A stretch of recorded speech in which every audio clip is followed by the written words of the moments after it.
ጥያቄው አንድ ሰው ተጠመቅ የሚባለው ጥያቄ ጋሽ በለጠ አንድ ሰው ተጠመቅ የሚባለው ካመነ በኋላ ነው ወይስ ሳያምን? አይደለም ጋሼ መተባበራችንን ለማሳየት ነው ጥምቀት አሉ። ምንተባበረው በምንድን ነው? ከማሳየታችን በፊት መተባበሪያውስ ምንድን ነው? ጥምቀቱ። በጥምቀቱ እንተባበራለን፣ ከዛ በጥምቀቱ እናሳያለን ነው ሀሳቡ። የምንመሰክርበት ነው እኮ ስንጠመቅ። ችግር የለውም እኮ መመስከሩ ጋር እንሄዳለን። መጀመሪያ ግን የምንተባበረው በጥምቀት ነው አይደለ? በዚህ ተስማማን። እሺ፣ ስለዚህ ሳይተባበሩ መዳን አለ ወይስ የለም? ወይም ከክርስቶስ ጋር አንድ ሳይሆኑ መዳን አለ ወይስ የለም? በእምነት ድነን እኮ ነው ጥምቀቱን የምንፈጽመው። በእምነት አንድ ሳንሆን ከክርስቶስ ጋር እንድናለን። በእምነት ነው። በእምነት ክርስቶስ ለእኔ ኃጢአት ሞቶልኛል ብለን ስንል እሱን እኔ ለብሰዋለሁ፣ እኔን ተክቶ ለእኔ ሞቷል እያልን ነው። እሺ፣ በእምነት ይለበሳል። ስንወጣ ሞትና ትንሣኤውን በሚመስልም አንዴ ጋሼ እሞታለሁ፣ ልክ ለእሱ ደግሞ እኖራለሁ እያልን ነው። አሮጌውን አዳም ቀብሬ በአዲሱ በክርስቶሳዊ ማንነት ባገኘው ትውልድ እኖራለሁ እያልን የምንመሰክርበት። እሺ፣ ክርስቶስን በእምነት እለብሳለሁ ብለዋል። ጥቅሱን ይንገሩ እስኪ። በእምነት ክርስቶስ ይለበሳል የሚለው አሁን ይስሙኛ እንዴ። አንደኛ የጠየቀው ጥያቄ የኃጢአት ስርየት ሲያምን ካገኘ በጥምቀት ታገኛለህ ለምን ተባለ? ካገኘ በኋላ እንደገና ታገኛለህ እንዴት ይባላል? የበላ ሰው ብላ እንደማይባለው ሁሉ የኃጢአት ስርየት ያገኘ ሰው ታገኛለህ አይባልም። እዚህ ጋር ግን የኃጢአት ስርየት ታገኝ ዘንድ ተጠመቅ ነው ያለው። ስለዚህ ባሉት ጊዜ ባመነ ጊዜ የኃጢአት ስርየት ካገኘ የኔ ጥያቄ እንዴት ሲጠመቅም ታገኛለህ ይባላል? ሁለቴ ነው ወይ ነበር። እሱን ተዉትና ወደ ምን ወሰዱት? ጳውሎስ ነበር ያሉት አንዴ ምስክር ትሆናለን የተባለው። ስለዚህ ምስክርነት ነው የተጠመቀው፣ ምስክርነት ነው ወደሚል ወሰዱት። አንደኛ ምስክር ትሆናለህ አለው እንጂ ጥምቀት ለምስክርነት ነው አላለው የሚልም ንባብ የለም። ሁለተኛ ታገኝ ዘንድ ነው የተባለው። ምንድነው የሚያገኘው ሲባል የኃጢአት ስርየት፣ የኃጢአት ስርየት መዳን ነው። ይህንን ደግሞ በጥምቀት በኩል እንደሚያገኝ እየተነገረው ነው። እርሶ ግን አይ ሲያምን የኃጢአት ስርየት አግኝቷል ስላሉ ሁለቴ ነው ወይ የኃጢአት ስርየቱ ነው ጥያቄው። ሽፍታ ያድርጉብኝ። ተመልከቱ እዚህ ጋር ለማን የተጻፈው? ይህም ውሃ ቆይ አንዴ ይህም ውሃ ደግሞ ማለት ጥምቀት ምሳሌ ሆኖ አሁን ያድነናል አለ። አሁን ያድነናል ያለው ከላይ የጠቀሰውን እንጂ ከታች ያለውን አይደለም። ምክንያቱም እንደዛ በእርሱ አካሄድ ከሆነማ የበጎ ሕሊና ልመና ከመድረሳችን በፊት የሰውነት እድፍ የሚልም አለ። የሰውነት እድፍ የሚለውንም ዘለው ነው ታች ሄደው የበጎ ሕሊና ልመና ነው እንጂ ያሉት። ግን እንደዛ አይደለም። እንደዚህም ብሎ የፈታ የለም። እንደው ትንሽ እንኳን የሚጠጋጋሉት አይ እንደው በኢየሱስ ትንሣኤ ነው ቢሉኝ እንኳን እሱ ላይ እናወራ ነበር፣ ልንስማማ ምንችል ነበር። አንዳንድ ሀሳቦች ነግሬዎት። ግን አሁን የሚለው ክፍሉ ይህም ውሃ ማለት ጥምቀት ምሳሌ ሆኖ አሁን ያድነናል፣ ጥምቀትን ያድነናል እያለ ያለው አይደለም ካሉ እንግዲህ በጣም ይቅርታ አድርግልኝ ስላቋረጥኩህ። ሙሉን ክፍል ስታየው ይህ ነገር የተነገረው በምን ምሳሌ ሆኖ ያድነናል ያለው እስራኤላውያኖችን ቀይ ባህርን አቋርጦ አቁሞ ሲያሻግራቸው የተነገረ ንግግር ነው። ያ ማለት አይደለም። ሙሉን አንብበው። እሺ ሙሉ ክፍሉን አንብበው። እኔ እንደዛ ነው እንግዲህ ወደ ልቤ የመጣው ትዝ የሚለኝ ከዛ ጋር ተያይዞ የተነገረ ነገር ነው ብዬ ነው የተናገርኩት። ልስት እችላለሁ፣ ሰው ነኝ። ጎሄድ አንብበው እስቲ። ከምን ተነስቶ ነው የተናገረው? አይ ከዛ ጋር አይደለም የተያዘው። እሺ የተያዘው ከኖህ የጥፋት ውሃ በኖህ ዘመን ከነበረ እርማቴን አግኝቻለሁ። ጥፋት ውሃ ጋር ነው። ቁጥር 1 ቁጥር ከፍ ስንል ጥቂቶች ማለት ስምንት ነፍስ በውሃ የዳኑበት መርከብ ሲዘጋጅ የእግዚአብሔር ትዕግስት በኖህ ዘመን በቆየ ጊዜ ቀድሞ አልታዘዙም። ይህም ውሃ ደግሞ ማለት ጥምቀት ምሳሌ ሆኖ አሁን ያድነናል። የሰውነት እድፍ ማስወገድ አይደለም። ምኑ ጥምቀቱ ያድነናል የተባለው ጥምቀቱ ነው። አውዳዊ ንባብ ከቻሉ ማለት ነው። ከዛን የሰውነት እድፍ ማስወገድ አይደለም። ታዲያ ምንድን ነው እሱ? የበጎ ሕሊና ልመና ነው እንጂ። ይህም በኢየሱስ ክርስቶስ ትንሣኤ ነው አለ። ስለዚህ ያድነናል የተባለው ጥምቀት ነው። ይኸውልህ ሙሉ ሀሳቡን በጣም ስለተሳሳትኩኝ ይቅርታ ጠይቃለሁ። ሌላ ነገር ወደ ልቤ መጥቶ ነው። ወንድሜ ያልከው ነገር ትክክል ነው። ይኸውልህ በዛ በኖህ መርከብ ላይ 8 ነፍስ የዳነበት ያ መርከብ ሲሰራ ከ100 ዓመት በላይ ፈይቷል። ያ የሚያሳየው ምንድነው? የውሃ ጥፋት ሊመጣ ነው። ሜዳ ላይ ነበር መርከቡን የሚሰራው። ዛሬም ዓለም እንደዚሁ የምትቀጥል መስሎን የምንንጫጫው ሰዎች ወይም እኔም አንተም የምናወራው ሌላውንም ጨምሮ አንድ ቀን ጥፋት ይመጣል፣ ዓለም ታልፋለች፣ መርከብ በሆነው በክርስቶስ ውስጥ መደበቅ ብቻ ነው የሚያድነው ብሎ ምሳሌያዊ አነጋገር እየተናገረ ነው። ጀነራል እንትኑን ነው ማየት ያለብህ እንጂ ጥምቀትን ስለጠቀሰ ጥምቀት በመጠመቅ እንድናለን ለማለት የሰፈረ ነገር አይደለም። ተረዳኸኝ? አይደለም የሚል ያምጡ እስቲ። አይደለም የሚል ያምጡ። ይኸውልህ ለምንናገረው ነገር ሁሉ ይህንን ነገር አምጣ ብዬንም ብነግርህ ነው የሚለውን ነገር አምጣ ብለህ አመጣም አንተ። ይህም በሉን ችግር የለውም ምሳሌያዊ ነው ብሎ ሲናገር ምሳሌ የሚለውን ለምን አስፈለገው? ተጠምቃችሁ ዳኑ ለምን አይልም?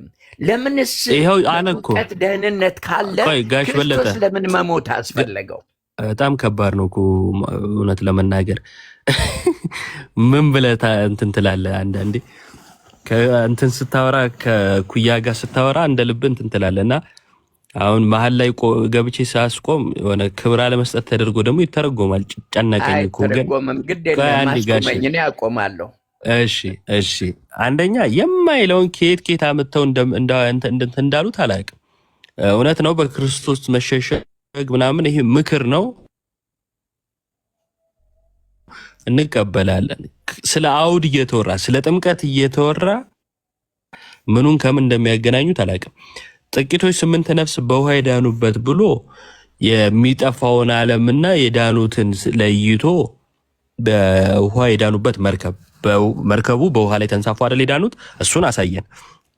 የእግዚአብሔር ትዕግስት በኖህ ዘመን በቆየ ጊዜ ቀድሞ አልታዘዙ። ትዕግስት እግዚአብሔር በታገሳቸው ጊዜ አልታዘዝ ብለው ነበረ። ስለዚህ ሌላው ጠፋ፣ 8ቱ ነፍስ ዳነ ካለ በኋላ ይህም ውሃ ደግሞ ማለት ጥምቀት አለ። ምን ጥምቀት? በብሉይ ኪዳን ላይ ስለ ኖህ የተዘገበበት ክፍል ላይ ሄደው አንድ ጥምቀት የሚል ቃል ሊያገኙ አይችሉም። የለም ብሉይ ኪዳን ላይ ጥምቀት ተብሎ አልተጻፈም። ያ የጥፋት ውሃ ማለት ነው። በአዲስ ኪዳን ግን ጥምቀት ተባለ። ምክንያት ጥምቀት ተብሎ ለምን ተገለጸ? ያኛው ጥላ ስለነበረ ነው። ይሄንን በእንግዲህ መጽሐፍ ቅዱስ የሚያነቡ የሚያውቁ ከሆነ በተለያየ አውድ ላይ እናገኘዋለን። ለምሳሌ አንደኛ ቆሮንቶስ ምዕራፍ 10 ላይ የእስራኤል ሕዝብ የተሻገረበትን ውሃ እና ደመናውን ጥምቀት ብሎ ይገልጸዋል። በደመናና በባህር መካከል ተሻገሩ የሚለውን ተጠመቁ ብሎ ሲገልጸው እንመለከታለን። ያ ጥላ ስለነበረ ነው። ይሄ የመጽሐፍ ቅዱስ ስነ አፈታት የምንረዳ ከሆነ የሚገባን ነገር ነው ማለት ነው። ከዛን ይህም ውሃ ማለት ጥምቀት ምሳሌ ሆኖ አሁን ያድነናል አለ። ጥምቀት የተባለው ለሐዲስ ኪዳን ነው። ያኛው ጥላ ነው። ያድነን የተባለው ምንድን ነው? ጥምቀት የሐዲስ ኪዳን ጥምቀት ነው እና በደፈናው አልቀበልም እያሉ ስለሆነ እንቀጥል። ጥምቀት ለኃጢአት ስርየት እንደሆነ ያምናሉ። ጋሽ በለጠ አጭር መልስ። ሚዩቱን ያንሱት። ኦኬ። አይ ሚዩት አድርጌ እየተናገርኩ ነበረ። ቴንክ ዩ። ይኸውልህ ወንድሜ ነህ፣ ጥምቀት ለኃጢአት ስርየት አያሰጥም። ለምን እንደማያሰጥ ልግለጽልህ። አይ ቆይ እሱ በኋላ ያብራሩታል፣ ጊዜ ሰጥቶታለሁ። እሺ የሐዋርያት ሥራ ምዕራፍ 22 ላይ እንዲህ የሚል ቃል እናገኛለን። የሐዋርያት ሥራ ምዕራፍ 22 ከቁጥር 7 ጀምሮ በደንብ ይስሙኝ እሺ። እንደዚህ ይላል። ሲሄድም ጳውሎስ ስለ ራሱ ስለዳነበት እየተናገረ ነው። ጊዜ ቀትር ሲሆን ድንገት ከሰማይ ታላቅ ብርሃን በዙሪያ አንጸባረቀ። በምድርም ላይ ወድቄ ሳኦል ሳኦል ስለምን ታሳድደኛለህ የሚለኝን ድምፅ ሰማሁ። እኔ መልሼ ጌታ ሆይ አንተ ማን አልኩ። እርሱም አንተ የምታሳድደኝ የናዝሬቱ ኢየሱስ ነኝ አለኝ። ከእኔ ጋር የነበሩ ብርሃኑን አይተው ፈሩ፣ የሚናገረኝን የእርሱን ድምፅ ግን አልሰሙም። ጌታዊ ምን ላድርግ አልኩት። ጌታም ተነስተህ ወደ ደማስቆ ሄድና ታደርገው ዘንድ ስለታዘዘው ሁሉን በዚያ ይነግሩሃል አለኝ። በዚህ ጊዜ አምኗል አላመነም? አጭር መልስ። አሁንም ጋሼ ጌታዊ ምን ላድርግ ባለ ጊዜ አምኗል ወይስ አላመነም? ሚዩት ላይ ኖት። ባየው ነገርና ባጋጠመው ነገር የሚያሳድደው አዳኙን እንደሆነ ብልጭታ አለው፣ ሙሉ መረዳት የለውም። ለዚህም ስለዚህ በኢየሱስ አምኗል ወይስ አላመነም? ማንን እንደሆነማ ራሱ ነገረው ጌታ። አንተ የምታሳድደኝ የናዝሬቱ ኢየሱስ ነኝ ያለው ተግባብተዋል። አሁን ከገባው በኋላ ነው ምን ላድርግ ያለው። አሁን ምን ላድርግ ባለ ጊዜ አምኗል ወይስ አላመነም? ምን ላድርግ ብሎ የሚጠይቅ ሰው ገና ለማወቅ የሚፈልገው ነገር አለ ማለት ነው። ስለዚህ አላመነም ምንድን ነው ብሎ እየጠየቀ ነው አይደል? ችግር የለውም። ስለዚህ አላመነም አይደለም። ባየው ነገር ተደንቋል። ለካ ማሳደደው አዳኝን ነው። ችግር የለውም መደነቁ። ከገማልያል እግር ስር ቁጭ ብሎ የተማረ ስለ ብሉ ሕግ በደንብ የሚያውቅ ነው። ይሄን እኔም አንተም እናውቃለን አይደል? እሺ በቃ ቆይ ችግር የለም። የእሱን እውቀት እኮ አልነበረም የጠየቅኩት ጋሼ። የጠየቅኩት የሳውል እውቀት ምንድነው ሳይሆን ጌታዊ ምን ላድርግ ባለ ጊዜ አምኗል ወይስ አላመነም ብዬ ነበር። ችግር የለውም እንቀጥል። ከዚህም ብርሃን ክብር የተነሳ ማየት ባይሆንልኝ ከኔ ጋር የነበሩት እጄን ይዘው እየመሩኝ ወደ ደማስቆ ደረስኩ። ምን ላድርግ ካለው በኋላ ቆይ ጌታ ያለው ልንገሩት። ጌታዊ ምን ላድርግ አልኩት። ጌታም ተነስተ ወደ ደማስቆ ሄድና ታደርገው ዘንድ ስለታዘዘው ሁሉን በዚያ ይነግሩሃል አለኝ። እንግዲህ የታዘዘው ሳያምን ምን እንደታዘዘ ይነግሩሃል የተባለውና ሳያምን የታዘዘው ሊያደርግ የሚሄድ ከሆነ ሰው ሳያምን የሚያደርገው ነገር አለ ማለት ነው። አይ አምኖ ነው ካሉ ደግሞ እናያለን። ለማንኛውም ከዛን እንዲህ ከዚህም ብርሃን ክብር የተነሳ ማየት ባይሆንልኝ ከኔ ጋር የነበሩት ሰዎች እጄን ይዘው እየመሩኝ ወደ ደማስቆ ደረሱ። በዚያም የኖሩት አይሁድ ሁሉ የመሰከሩለት እንደ ሕጉም በጸሎት የተጋ ሐናንያ የሚሉት አንድ ሰው ነበረ። እርሱም ወደ እኔ መጥቶ በአጠገቤ ቆሞ ወንድሜ ሳውል ሆይ እይ አለኝ። እኔም ያን ጊዜውኑ ወደ እርሱ አየው። እሺ አሁን አስቀድሞ አይኑ ታውሮ ነበረ። እይ ባለው ጊዜ አይቷል። አምኖ ነው ሳያምን? ጋሽ በለጠ ወንድሜ ነህ። ይኸውልህ ልክ ክርስቶስ በተገናኘው ጊዜ ሙሉ እምነት ቢኖረው ኖሮ በጨለማ ወይም ደግሞ አይኑ ታውሮ ሐናንያ ድረስ መሄድ አይገባውም፣ አያስፈልገውም ነበር። ባየው ነገር ችግር የለውም። እሱ አምኖ ነው ሳያምን? ይችን ይመልሱልኝ። እሱን እኮ ነው እየመለስኩ ያለሁት። ይኸውልህ በተደረገው ነገርና እሱ ላይ በደረሰው ነገር መደነቅም መገረምም እውነትን እያሳደደና እየተቃወመ መሆኑን ተረድቷል። ግን አምኖ ጌታዬና ዳኜ አምላኬ በስተት ነው አንተን ነው ለካ ማሳድደው ብሎ ቢሆን ኖሮ ወደ ሐናንያ ሂድ እስከሚባል ድረስ በጨለማ መሄድም ታውሮ መሄድም አልነበረበትም፣ አይኖርበትም። ጀስት ሪያሊቲውን እንትን እናድርግ። ስለዚህ አይኑ የበራው አምኖ ነው ሳያምን? የኔ ጥያቄ የማያውቀው እውነት ውስጥ እየገባ ነው ይሄ ሰውዬ። አይኑ የበራው አምኖ ነው ሳያምን? የሚችለው ነው የሚሄደው። አይኑ የበራው አምኖ ነው ሳያምን? ጥያቄ ጋሽ፣ የኔ ጥያቄ አይኑ የበራው አምኖ አሁንም መቆራረጥ ነው ሳያምን? ይሄ ነው ጥያቄ። መልሴ ልትረዳው ካልፈለግ እንሂድ እንለፈውና ያልኩ ምንድን ነው መሰለህ፣ በህይወት ውስጥ ያጋጠመው ነገር አስደንቆታል፣ አስገርሞታል። እውነተኛ ዳኝና ጌታዬ በስተት እየተጓዝኩ ነው ብሎ አምኖ ቢሆን ኖሮ አይኑ ታውሮ እዛ ደማስቆ ድረስ መሄድ አያስፈልገውም ነበረ። ስለዚህ የውሉት ጋሼ በጌታ ስም የበራው ከዛ በኋላ ይነግረዋል። ስለዚህ በዚህን ጊዜ እሺ ቆይ አንዴ፣ ስለዚህ በጨለማ አይሄድም ነበር መጀመሪያ ቢያምን አሉኝ። እሺ ችግር የለውም ተቀበልኩት። አይኑ ሲበራ ግን ማመን አለበት አይደለ? ስለዚህ እርሱ አሁን ባሉት መሰረት አይኑ የበራው ሲያምን ነው ማለት ነው አይደል? ወደ ከተማ ሄዶ አናንያን ካገኘው በኋላ እይ ሲለው አይኑ በራለት።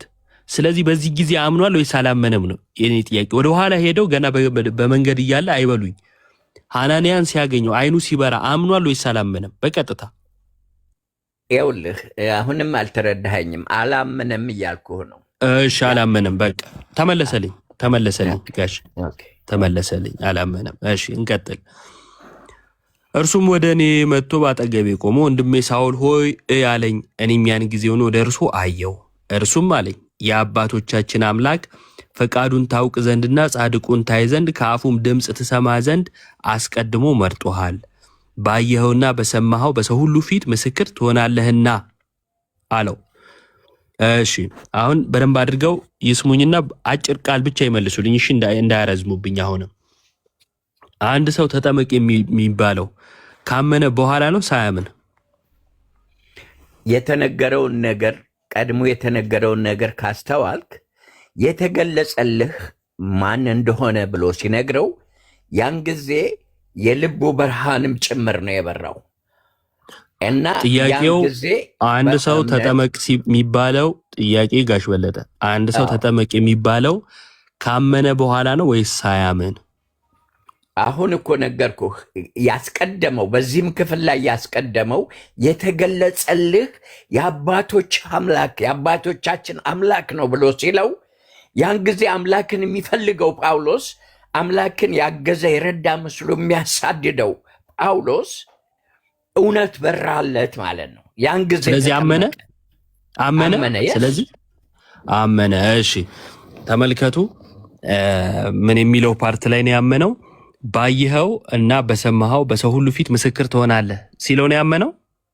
ከዛ ቀጥል የአባቶቻችን አምላክ ብሎ ነው የነገረው አይደል? እሺ ቁጥር 14 ላይ እርሱም አለኝ የአባቶቻችን አምላክ ፈቃዱን ታውቅ ዘንድና ጻድቁን ታይ ዘንድ ከአፉም ድምፅ ትሰማ ዘንድ አስቀድሞ መርጦሃል ሲለው አመነ አይደለ? አዎ። እሺ አመነ። በዚህ ጊዜ የኃጢአት ስርየት አገኘ ሲያምን? እምነት የኃጢአት ስርየት ያሰጣል። ትክክል። አምኗል። ስለዚህ የኃጢአት ስርየት አግኝቷል። አዎ። ቴንኪው። አሁን በደንብ አድርጋችሁ ስሙ። ባመነ ጊዜ እምነት የኃጢአት ስርየት ስለሚያስገኝ አምኗል፣ የኃጢአት ስርየትም አግኝቷል። ከዛ እንዲህ ይላል ቁጥር 14 ላይ ነው ያመነው፣ ምክንያቱም የአባቶቻችን አምላክ ብሎ የተናገረው እዛ ጋር ስለሆነ። ከዛ 15 ላይ እንዲህ ይላል ባየኸውና በሰማኸው በሰው ሁሉ ፊት ምስክር ትሆናለህና አሁንስ ለምን ትዘገያለህ? ተነሳና ስሙን እየጠራ ተጠመቅ ከኃጢአትህም ታጠብ አለው ይላል። ከኃጢአትህ ታጥበሃል አይደለም ታጠብ አለው። ሲያምን በደንብ አድርገው ይስሙኝ። አሁን ጋሼ ሲያምን ከኃጢአቱ ከታጠበ ለምንድን ነው እሱ እንደገና ካመነ በኋላ ስለሆነ የሚጠመቀው ተጠመቅ ከኃጢአትም ታጠብ የሚለው? ከታጠበ በኋላ ድጋሚ ታጠብ ይባላል?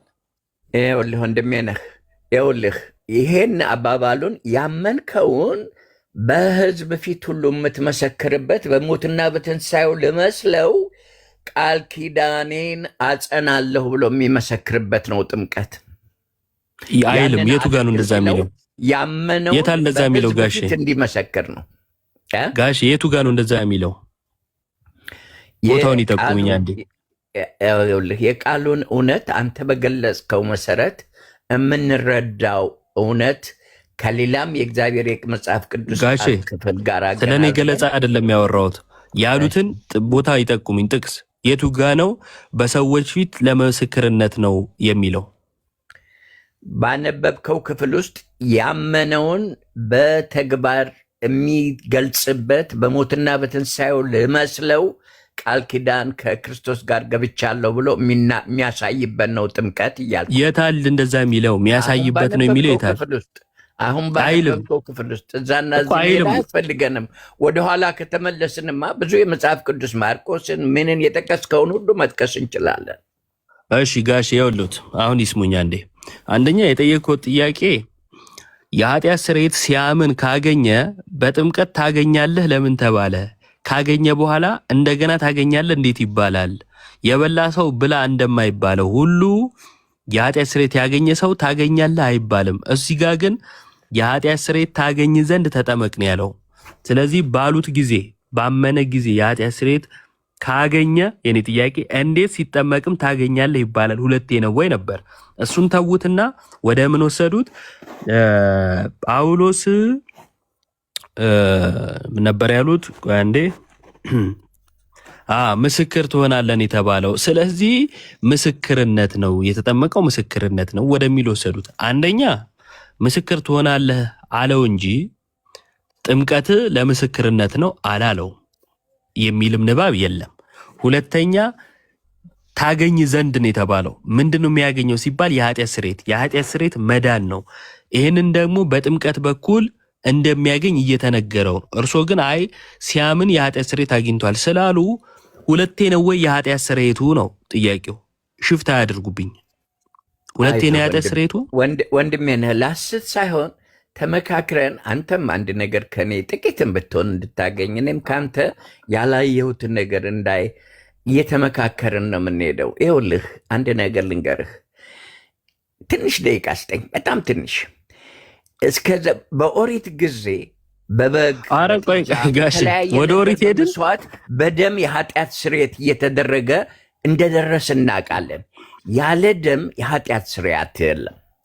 በጥጃና በፍየል ደም በበግ ደም የነበረው በጠቦት ደም የነበረው የኃጢአት ስርየት በክርስቶስ አንዴና ለዘላለም የኃጢአት ስርየት እንዲሆን የተሰጠን ኢየሱስ ክርስቶስ በመስቀል ላይ ከድንግል ስጋ ለብሶ ተወልዶ በመስቀል ላይ ለእኛ ሲቆራረስና ደሙ ሲፈስ ያ ደም ነው ለኃጢአት ስርየት የሚሆን እንጂ ውሃ የክርስቶስ ሞትና ትንሣኤ የምንመሰክርበት ነገር እንጂ የሚያድን ከኃጢአት የሚያድን ከደም ውጪ እንደሌለ በመላው የኦሪት ሕግ ሁሉ ተመልከት። እሺ የኦሪት ሕግ ላይ ጥምቀት የኃጢአት ስርየት አያስገኝም የሚል የለም እና ያልተባለ ነገር ነው የሚያወሩት። የኦሪቱን አምጥቶ ከዛ የሐዲስ ኪዳን ላይ የጸጋ መቀበያውን ለመቃወም ያመጠቀም በራሱ ምን ችግር አይቦታለው መሰሎት። ያው ምክርም ስለጀመሩ እኔም መከራ አድርጌው ትልለፍ ያው የእድሜ ስላልሆነ ትምህርት ላይ ያወራን ስለሆነ ማለት ነው። የራሶትን ትምህርት መጽሐፍ ቅዱሱ ላይ አይጫኑ። ላያውቁት ይችላሉ፣ ላይረዱት ይችላሉ፣ ወይም የራሶት ትምህርት ሊኖሩት ይችላል። መጽሐፉ ማይለውን ግን አይበሉ። አሁን ለምሳሌ እዚህ ክፍል ላይ አንድም ቦታ በሰው ፊት ለመመስከር ነው አይልም። ከየት አመጡት? ከራሶት። የራሶትን እንቀበላለን? አንቀበልም። ይህ ሰው ሰራሽ ትምህርት ነው። የራሶትን እያመጡ አይለጥፉ። ክፍሉ የሚለው በአጭሩ ጊዜም ላለመግደል ማለት ነው እንትን ነው። ለምን ትዘገያለህ? ተነሳና ስሙን እየጠራ ተጠመቅ ከኃጢአትም ታጠብ ተብሏል። ሁለቴ ነው ወይ ከኃጢአቱ የሚታጠበው እየጠይቁት ነበር። ይዘሉታል፣ አይመልሱትም። ለምን እንደሆነ አይገባኝ። ሁለቴ የኃጢአት ስርየት የለም ወይም ሁለቴ የኃጢአት ስርየት ያገኛል የሚል ጽሑፍም የለም። የሚለው በቃ አንዴ ነው። ጳውሎስ የሚያመነው እውነት ለመናገር ጌታ ሆይ ምን ላድርግ ባለ ጊዜ ነው። ተንሸራተው የመጡት ጥያቄ ፍራቻ ነው። ምክንያቱም ጳውሎስ ስለ ጳውሎስ የሚያውቁ ከሆነ ሳኦል እያለ አሳዳጅ ገዳይ ነው። አንድ አሳዳጅ ገዳይ አሳሳሪ የሆነ ሰው እንግዲህ ክርስቲያኖችን የሚያሳስር ሰው ነው። ይሄ ሰው ዋናውን አግኝቶ ምን ላድርግ የሚል ለማለት የግዴታ እምነት ያስፈልገዋል። ሊያምነው ይገባል። የሱን ተከታዮች ሁሉ እየገደለ ዋናውን ሲያገኘው ከዛን ጌታ ሆይ ከዛ ምን ላድርግ የሚለው ገዳዩ ሳያምን ሊሆን አይችልም ማለት ነው። ከዛን አምኖ የ3 ቀን መንገድ ወደ አናንያ ገብቷል፣ ሄዷል። ይህንን ምዕራፍ 9 ላይ ማየት ይችላሉ። ከዛ በኋላ ነው ማነው አናንያ አግኝቶት ለምን ትዘገያለህ? ተነሳና ተጠመቅ ከኃጢአትም ታጠብ ያለው ማለት ነው። ከኃጢአት ለመታጠብ ነው። ሌላ ጥያቄ ልጠይቆት ፈልጌ ነበር ግን እንትን አይሆንም እና ያን ያህል እንትንም እየታየኝ ስላልሆነ ቀጥታም የመመለስም እንትንም ስላላየው እርሶ ይጠይቁኝ። አሁን እምነት ብቻ የሚል ግን እስካሁን አንድም ቦታ አላሳዩኝም። አሁን እርሶ ጥያቄ ጠይቁኝ። ኦኬ አሁን እኔ እንኳን እንደዚህ እውነቱን ለመናገር አንተን ወንድሜን ብዙ ላስጨንቅህ አልፈልግም። ግን አንድ እንደው ቁልጭ አለ ሙድ መያዝ እንደማመጥ ግድ የለም። ለሳቅም ጊዜ አለው። መሳቅም ፈገግታም ራሱ የደስታ ምንጭ ነው። ፈገግ ማለታችሁ ነው ደስ ነው። ደስ ይላል እኮ እሱማ ችግር የለም። ግን ይጠይቁኝ። አንድ ንገርህ ቆይ አንዴ ይነግሩኛል። በተለያዩ አንዴ ይነግሩኛል። ጥያቄና መልስ ነው ጊዜው እና እኔም በተራዬ ጠይቄዎታለሁ። እርሶም በተራዎት ይጠይቁኝ። ልጨነቅ ችግር የለውም። ወደፊት ማር ይሆናል። እርሶ ካስጨነቁ ምን ችግር አለ? አሁን ጥያቄዎትን ያቅርቡ። እምነት ብቻ ብለው ነበር ዲፌንድ ለማድረግ አልሞከሩም። በእርግጥ ግን ብቻ እንትኑ ርዕሳችን ጥምቀትን በተመለከተ ብቻ ጥያቄዎትን ያምጡ፣ ይጠይቁኝ። የጥያቄ ጊዜ ነው። እሺ ይኸውልህ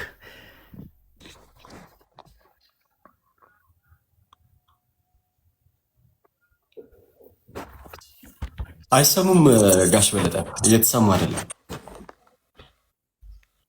አሁን እሺ እውነቱን ለመናገር እኔ አሁንም ጀነራል የሆነ ጥያቄ ነው መጠየቅ የምፈልገው። በጥምቀት የኃጢአት ስርየት የሚገኝ ከሆነ ኢየሱስ ክርስቶስ ከድንግል ስጋ ለብሶ እኔ እናንተን መስሎ በመስቀል ላይ መሰዋት ለምን አስፈለገው? ጥምቀትን ብቻ በዮሐንስ ልኮ ነበር። ከዮሐንስ በኋላም ሌሎችን ደቀ መዛሙርቶች አሰልፎ ክርስቶስ ሳይሞት ለምንድን ያንን ስርዓት ሊፈጽም አልቻለም? ለምን እግዚአብሔር ወልድ በስጋ ተገልጾ መሞት አስፈለገው? ይሄን መልስልኝ እስቲ። እሺ እግዚአብሔር ያክብርልኝ። ጥያቄው ምንድነው? ጥምቀት የኃጢአት ስርየት የሚያስገኝ ከሆነ የሚያድን ከሆነ ኢየሱስ ለምን ሰው ይሆናል የሚል ጥያቄ ነው። የመጀመሪያው ነገር ጥምቀት ራሱ ኢየሱስ ክርስቶስ የሰራው ቅዱስ ሚስጥር ነው። ስለዚህ የግዴታ ኢየሱስ ሰው ይሆናል፣ ጥምቀት ራሱ እንዲኖረን ማለት ነው። ከዛን ዮሐንስ ጥምቀት ብለዋል። እኔ በተደጋጋሚ እየጠቀሱት ስለሆነ የዮሐንስ ጥምቀትና የኢየሱስ ጥምቀት መካከል ያለው ልዩነት ጥቅስ ሰጥቼዎት ቢብራራሎት የተሻለ መሰለኛው ስለተደጋገመ ማለት ነው። ለወደፊቱም እንዳይል የውሎት የዮሐንስ ጥምቀት ሌላ ነው፣ የኢየሱስ ጥምቀት ሌላ ነው። የዮሐንስ ጥምቀትን የሚጠመቁ ሰዎች ነበሩ። ነገር ግን የኢየሱስ ጥምቀት ስላልሆነ ያ ጥምቀት የኢየሱስ ጥምቀት የሚሰጠውን ጸጋ አያስገኝም ነበረ። ይልቁን በዮሐንስ ጥምቀት የተጠመቁት ራሱ የኢየሱስን ጥምቀት ማለት ኢየሱስ የሰጠውን ጥምቀት ማለት ነው ካልተጠመቁ በኢየሱስ ጥምቀት እንዲጠመቁ ይታዘዙ ነበር። ለምሳሌ የሐዋርያት ሥራ ምዕራፍ 19 ላይ አጵሎስን በቆሮንቶስ ሳለ ጳውሎስ በላይኛው ሀገር አልፎ ወደ ኤፌሶን መጣ። አንዳንድ ደቀ መዛሙርትም አገኘ። ባመናችሁ ጊዜ መንፈስ ቅዱስን ተቀበላችሁና አላቸው። እነርሱም አልተቀበልንም፣ መንፈስ ቅዱስ እንዳለስ እንኳን አልሰማንም አሉት። እንኪያስ በምን ተጠመቃችሁ አላቸው። እነርሱም በዮሐንስ ጥምቀት አሉት። እነዚህ ሰዎች አምነዋል፣ ግን መንፈስ ቅዱስ አልተቀበሉም። ጥምቀታቸውም የዮሐንስ ጥምቀት ነበረ። ታዲያ በምንድን የተጠመቃችሁት? ምክንያቱም በጥምቀት በኩል የሚገኝ ጸጋ ስለነበረ መንፈስ ቅዱስን ይቀበሉ ስለነበረ ይህንን አላገኙም። ታዲያ በምን ተጠመቃችሁ? በዮሐንስ ጥምቀት አሉት። ጳውሎስም ዮሐንስስ ከእርሱ በኋላ በሚመጣው በኢየሱስ ክርስቶስ ያምኑ ዘንድ ለሕዝብ እየተናገረ በንስሐ ጥምቀት አጠመቀ አላቸው። ይህንንም በሰሙ ጊዜ በጌታ በኢየሱስ ስም ተጠመቁ። አሁን የኢየሱስ ጥምቀት አስፈለጋቸው ማለት ነው። ስለዚህ ስለ ኢየሱስ ጥምቀት ሲወራ የዮሐንስ ጥምቀት አንስቶ መወዛገብ እኔ ተገቢ ነው ብዬ ስለማላስብ እሱን ከአይምሮት ውስጥ ያውጡት። ኢየሱስ ሰው የሆነው ግን ለምንድን ነው ከተባለ እኛን ለማዳን። እንዴት ነው ታደኛ ድነትን የምናገኘው? ከሞቱ ጋር አንድ በመሆን እርሱን በመልበስ። ይህንና እንዴት እናገኘዋለን? በጥምቀት በኩል። ማስረጃ አለህ ኢዮብ? አለኝ። የቱ ጋር? ሮሜ ምዕራፍ 6 እየሰሙኝ ስለሆነ በጣም ነው ማመሰግነው። ሮሜ ምዕራፍ 6 እንደዚህ ይላል። እሺ ሮሜ ምዕራፍ 6 ላይ አጠር ላድርግሎትና እንደዚህ ይላል ከቁጥር 3 ጀምሮ፣ ወይስ ከክርስቶስ ኢየሱስ ጋር አንድ እንሆን ዘንድ የተጠመቅን ሁላችን ከሞቱ ጋር አንድ እንሆን ዘንድ እንደተጠመቅን አታውቁምን ይላል። ከሞቱ ጋር አንድ እንሆን ዘንድ ነው የተጠመቅነው እያለ ነው። በጥምቀት አንድ የምንሆን ከሆነ ለምን ይሞታል ይባላል? አይባልም። ከጅምሩ ከሞቱ ጋር አንድ ለመሆን ነው የምንጠመቀው እየተባለ ስለሆነ ማለት ነው። ይቀጥልና እንግዲህ ክርስቶስ በአብ ክብር ከሙታን እንደተነሳ እንዲሁ እኛም በአዲስ ሕይወት እንድንመላለስ፣ ስለተመላለሰን አይደለም፣ እንድንመላለስ ከሞቱ ጋር አንድ እንሆን ዘንድ በጥምቀት ከእርሱ ጋር ተቀበርን። አያችሁ፣ በአዲስ ሕይወት ለመመላለስ ከክርስቶስ ጋር ለመኖር ክርስቶስን ለመልበስ ራሱ በጥምቀት ከእርሱ ጋር አንድ መሆን አለብን። ሞትን በሚመስል ሞት ከእርሱ ጋር ከተባበርን ትንሣኤውን በሚመስል ትንሣኤ ደግሞ ከእርሱ ጋር እንተባበራለን አለ። አሁን በትንሣኤ ከእርሱ ጋር የምንተባበረው በምኑ ስንተባበር ነው? በሞቱ። ይህን የምናደርገው በምንድን ነው? በጥምቀት። ጥምቀት እንዲህ አይነት ሚስጥር ነው ያለው። ገላትያ 3:27 ላይ ደግሞ የተጠመቃችሁ ሁላችሁ ክርስቶስን ለብሳችኋል ይላል። ታዲያ ክርስቶስ ምንድነው? ጥምቀት የሚያድን ከሆነ ለምን ክርስቶስ ሰው ሆነ ምንል ከሆነ አሁንም የዮሐንስ ወንጌል ምዕራፍ 3 ላይ ያለውን ሐሳብ መመልከት ነው። ቅድም ሲጠቃቅሱት ሰምቼ ነበረ። ስለተቆራረጠም እንዳሉ በማስረጃ በኋላ ግን ሊያሳዩኝ ይችላሉ። ይሄ ጥምቀት የውሃ ጥምቀት አይደለም አያድንም የሚሉ ከሆነ ማለት ነው። እንዲህ ብሎ የፈታ አባት ራሱ የለም። ከሐዋርያት በኋላ የተነሱ አባቶች ሁሉ ይህን ክፍል ሲፈቱ የውሃ ጥምቀት ብለው ነው የፈቱት። ክፍሉ እንዲነበባል። ኢየሱስም መለሰ እንዲህ ሲል እውነት እውነት እልሃለሁ ሰው ከውሃና ከመንፈስ ካልተወለደ በቀር ምን ካላለ ይህን ካላረገ በሩ ይሄ ነው ማለት ነው። ምንድነው በሩ? እሺ በሩ ምንድነው? ከክርስቶስ ጋር አንድ መሆን፣ ክርስቶስን መልበስ ምንድነው? በዚህ በኩል ነው። በክርስቶስ ነው። ምንድነው? እንዴት ነው በክርስቶስ ምንድነው? ክርስቶስን አምነን በመቀበል እሱን በመልበስ ከእርሱ ጋር አንድ በመሆን በሞትና በትንሳኤው በመተባበር እነዚህን ነገር የምንቀበለው በምንድነው? በሚስጥራት በኩል ነው። ስለዚህ ሰው ከውሃና ከመንፈስ ካልተወለደ በቀር ወደ እግዚአብሔር መንግስት ሊገባ አይችልም ብሎ ዘጋው። 4 ነጥብ። ታዲያ ጥምቀት የሚያድን ከሆነ ለምን ሰው ይሆናል? እምነት የሚያድን ከሆነ ለምን ሰው ይሆናል? ክርስቶስ ከጨረስ ከነም ትንሽ ነገር ልመልስ። አንድ እቺን ብቻ 30 ሰከንድ። ክርስቶስ ሰው ሆኖ አድኖናል። ግን ለምንድነው እምነት በሚባል ነገር ምንድነው? ስለዚህ እምነት አያስፈልግም። በቃ ክርስቶስ ሰው ሲሆን ከዛ ሲሞት ሁላችን መዳን ነበረበት። ስለዚህ እምነት የሚባል አያስፈልግም ይባላል? አይባልም። ልክ እንደዛው ለእምነት ያላነሳነውን ጥያቄ ለጥምቀት አናነሳ። ምክንያቱም ሁለቱም ሚስጥራቱን ወይም ድህነትን መቀበያዎቻችን ስለሆኑ ማለት ነው። ጨርሻለሁ ጋሼ፣ ስለሰሙኝ አመሰግናለሁ። ተባረክ። አንድ በረከት ልባርክህ። በእውነት በቅንነት ነው የምትናገረው። በቅንነት ነው ያየኸው። በቅንነት ነው እስከዚህ ዕድሜም ያለኸው።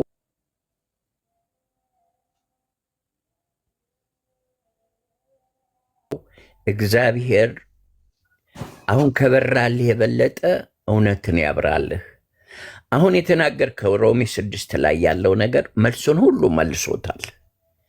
ይኸውልህ የጥምቀት ጥቅሙ በሞትና ትንሣኤው እንድንመስለው ነው። ይቅርታ ግን ጋሼ ጥያቄው ጨርሰው ነው ወደ ማብራሪያት የገቡት?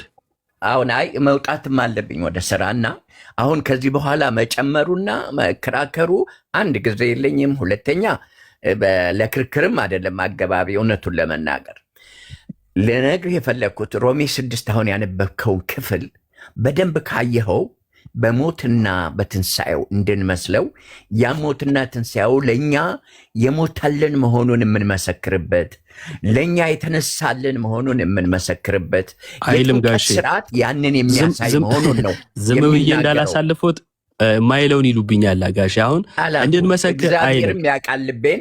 የተጣመመ ነገር ለማጣመምም አንተንም በተሳሳተ መንገድ ለመምራት አይደለም።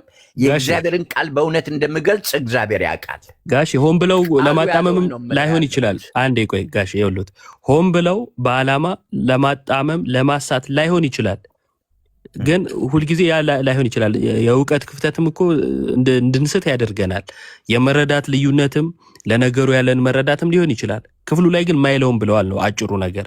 ምንድነው የሚለው ክፍሉ? አላዋቂነቴንም አውቃለሁ ደጋግመህ ባትነግረኝም አላዋቂነቴን ግን አዋቂውን ከዛ አንጻር አይደለም፣ ከዛ አንጻር ሳይሆን ሁላችንም ጋር ነው። ማናውቀው ነገር ላይ ልንስት እንችላለን ልሎት ፈልጌ ነው። ቀጥታ እርስዎን እንትን ለማለት አይደለም።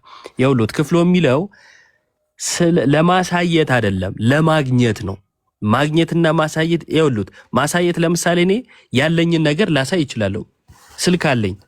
ስለዚህ ስላለኝ ስልክ ላሳይ እችላለሁ። ስልክ ለማግኘት የተነገረልኝን ግን ስልኩን ለማግኘት የተነገረውን ለማሳየት ነው ብዬ ልተረጉሙ አይገባም ነው። ይኸውልዎት ለምሳሌ እንዲህ ይላል፣ እንግዲህ ክርስቶስ በአብ ክብር ከሙታን እንደተነሳ ክርስቶስ በአብ ክብር ከሙታን እንደተነሳ እንዲሁ እኛም ስለተመላለስን ለማሳየት አይልም፣ እንድንመላለስ ነው የሚለው። እንድንመላለስ ማለት እንድናገኝ ማለት ነው። ለምሳሌ ጋሽ በለጠ ምሳ እንዲበሉ ካልኩኝ እንዲበሉ ነው። መብላታቸውን ለማሳየት ተብሎ ይተረጎማል። ሳይበሉ ምኑን ያሳዩታል? አይተረጎም። እንደዛ አይነት የአማርኛ አገባብም የለም። ስለዚህ የሚለው እንድናገኝ ነው። በጣም የሚገርሙት ቁጥር 6 ላይ እንግዲህ እንደዚህ ይላል፣ ከእንግዲህ ወዲህ ለኃጢአት እንዳንገዛ የኃጢአት ስጋ ይሻር ዘንድ፣ የኃጢአት ስጋ አዳማዊ ማንነታችን ማለት ነው ይሻር ዘንድ አሮጌው ሰዋችን ከእርሱ ጋር እንደተሰቀለ እናውቃለን፣ የሞተስ ከኃጢአቱ ጸድቋልና ይላል። ከኃጢአት የምንጸድቀው በምንድን ነው? በመሞት። ይኸው የሞተስ ነው የሚለው፣ ያልሞተ አይልም። ሞትን እንዴት ነው የምናገኘው? ሊትራሊ የሆነ ሰው መቶኛ ሲገለን ነው አይደለም። ከክርስቶስ ሞት ጋር አንድ በመሆን ነው። በሞቱ እና በትንሳኤው ነው እኛ ድህነትን ያገኘ ነው። ታዲያ እንዴት ነው በሞቱና በትንሳኤው ምን መስለው ሲባል በጥምቀት። ክፍሉ በጣም እጅግ በጣም ግልጽ የግልጽም ግልጽ ነው። ማሳየት የሚለውን ከአይምሮት ውስጥ ያውጡት የሚል ቦታ የለም። ማግኘት ነው የሚቀድመው። ሳያገኙ አያሳዩም። ማሳየት አይደለም ዓላማውም የክርስትና መኖር ነው። ስለዚህ ማሳየት የሚለውን የሚያወሩ ከሆነ ጥቅሱን ያምጡና ያስነብቡን፣ ካለበለዛ ግን ይቀበሉት ለማለት ነው። ደምድመው ጨርሰው መውጣት ይችላሉ። ጋሽ ወንድሜ ነህ፣ አሁን በተናገርከው ነገር 100% እስማማለሁ እያልኩ ነው። 100%። ምክንያቱም የጥምቀት ጥቅሙ በሞቱ ልክ ወደ ውስጥ ስንገባ ወደ ውሃ ውስጥ ስንገባ ሞቱን በሚመስል ሞት ሞቻለሁ፣ ስንወጣ ከውሃ ውስጥ ደግሞ ትንሣኤውን በሚመስል ትንሣኤ እነሳለሁ፣ በሞትና በትንሣኤው መስለዋለሁ ብለን ቃል ኪዳን ገብተን ከዛ በኋላ ክርስቶስን ለብሰን የምንጓዝበት ቃል ኪዳን ማሳያ ነው እንጂ የኃጢአት ይቅርታ አያሰጥም። ባሮኬ ቀጥሉ። በቃ ተባረኩ። እኔም ወደ ስራ መሄድ አለብኝ። እሱ ባለው ስለተስማሙ ምናልባት ኢዮብ አሁን ያብራራሉት ጥምቀት ለድህነት መሆኑን ነው። ስለዚህ ተስማምተዋል ማለት ነው። አይ ይሄማ ጭፍን ብይን ሆነ። ጥምቀት የክርስቶስን ሞትና ትንሣኤ የምንመሰክርበት ነው እያልኩ ነው። የምንመሰክርበት። እሺ ቆይ አሁን እንደው ለእሱ ቃል ምንትን ልበልሎት እና ሞትና ትንሣኤው ጋር ካልተባበርን መዳን እንችላለን። መተባበራችንን የምናሳየው በጥምቀት ነው እያልኩ ነው እኮ። አሁን ማሳየት የሚለው መተባበራችንን የምናሳየው በጥምቀት ከሆነ የምንተባበረውስ በምንድን ነው? የምንተባበረው መጀመሪያ ከማሳየታችን በኋላ ተጠምቀን ክርስቶስን በመሰለ ህይወት መመላለስ እንዳለ አይደለም። ቆይ አይደለም ጋሼ፣ መተባበራችንን ለማሳየት ነው ጥምቀት አሉ። የምንተባበረው በምንድን ነው? ከማሳየታችን በፊት መተባበሪያውስ ምንድን ነው? ጥምቀቱ። በጥምቀቱ እንተባበራለን፣ ከዛ በጥምቀቱ እናሳያለን ነው ሀሳቡ። የምንመሰክርበት ነው እኮ ስንጠመቅ። ችግር የለውም። ቆይ መመስከሩ ጋር እንሄዳለን። መጀመሪያ ግን የምንተባበረው በጥምቀት ነው አይደለ? በዚህ ተስማማት ነው። እሺ።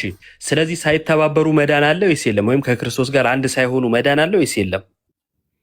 በእምነት ድነን እኮ ነው ጥምቀቱን የምንፈጽመው። በእምነት አንድ ሳንሆን ከክርስቶስ ጋር እንድናለን። በእምነት ነው። በእምነት ክርስቶስ ለእኔ ኃጢአት ሞቶልኛል ብለን ስንል እሱን እኔ ለብሰዋለሁ፣ እኔን ተክቶ ለእኔ ሞቷል እያልን ነው። እሺ፣ በእምነት ይለበሳል። ስንወጣ ሞትና ትንሣኤውን በሚመስልም አንዴ ጋሼ እሞታለሁ፣ ልክ ለእሱ ደግሞ እኖራለሁ እያልን ነው። አሮጌውን አዳም ቀብሬ በአዲሱ በክርስቶሳዊ ማንነት ባገኘሁት ትውልድ እኖራለሁ እያልን የምንመሰክርበት። እሺ፣ ክርስቶስን በእምነት እለብሳለሁ ብለዋል። ጥቅሱን ይንገሩ እስኪ። በእምነት ክርስቶስ ይለበሳል የሚለውን ቀደም እኮ መጀመሪያ የጀመርንበት ዮሐንስ ወንጌል ምዕራፍ 1 ቁጥር 12 ላይ ለተቀበሉት ሁሉ የሚለው ተቀብለን እሱን እንደ አይልም። እዛ ጋ የሚለው ለተቀበሉት በስሙ ለሚያምኑት የእግዚአብሔር ልጆች የሆኑ ዘንድ ስልጣን ሰጣቸው ነው የሚለው። እኔ የጠየቅኩት ክርስቶስ በእምነት ይለበሳል የሚለውን ያምጡት ነው። ልጅ መሆን ሳይወለዱ አለ እንዴ? አንተ ከአባት ከእናት ሳትወለድ ልጅ ሆንክ እንዴ? እንደዛ ከሄድንማ ልጅ የሚኮነው በጥምቀት እንደሆነ ዮሐንስ ወንጌል ምዕራፍ 3 ላይ ቁልጭ አድርጎ ከውሃና ከመንፈስ ካልተወለዱ በቀር ወደ እግዚአብሔር መንግስት መግባት የለም ብሎ ተናግሯል። አሁን አንድ መሆን ሲጠይቆት ስለመወለድ ያወራሉ።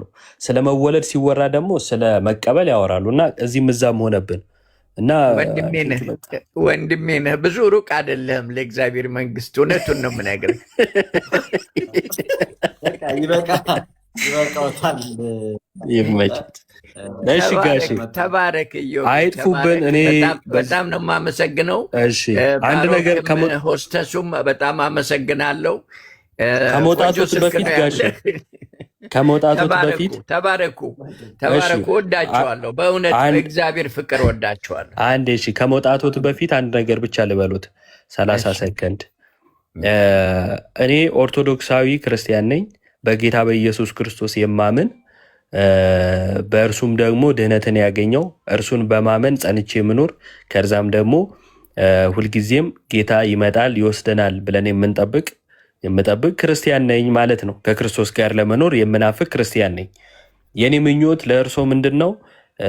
የጌታን ስጋና ደም ሳይቀበሉ ከእግዚአብሔር መንግስት ርቀው በስሙ ብቻ ማለትም የማቴዎስ ወንጌል ምዕራፍ 7 ቁጥር 21 ላይ እንደሚለው ጌታ ሆይ በስም እንዲህ አላደረግንም እንደሚሉት ስሙን ብቻ በመያዝ ከትምህርቱም ከቤተ ክርስቲያንም በመራቅ ሰው በሰራው እምነት ተሸሽገው ያመኑ መስሎት በቅንነት እውነትም ያገኙት መስሎት ግን ካለማወቅ በሐሰተኛ ክርስቶስ ተጠልፈው ጊዜዎት እንዳያልቅ ጌታም ሲመጣ ሲጠይቆት ምን ሰሩ ሲሎት ከስራም ቦዝነው እንዳይገኙ ወደ እግዚአብሔር መንግስት ቀርበው ከስጋውና ከደሙ ተካፍለው ንስሐ ገብተው አንዲቷን ቅድስት የሆነችውን ቤተክርስቲያን ተቀላቅለው ወደ ክርስቶስ እቅፍ እንዲገቡ እመኝሎታለሁ።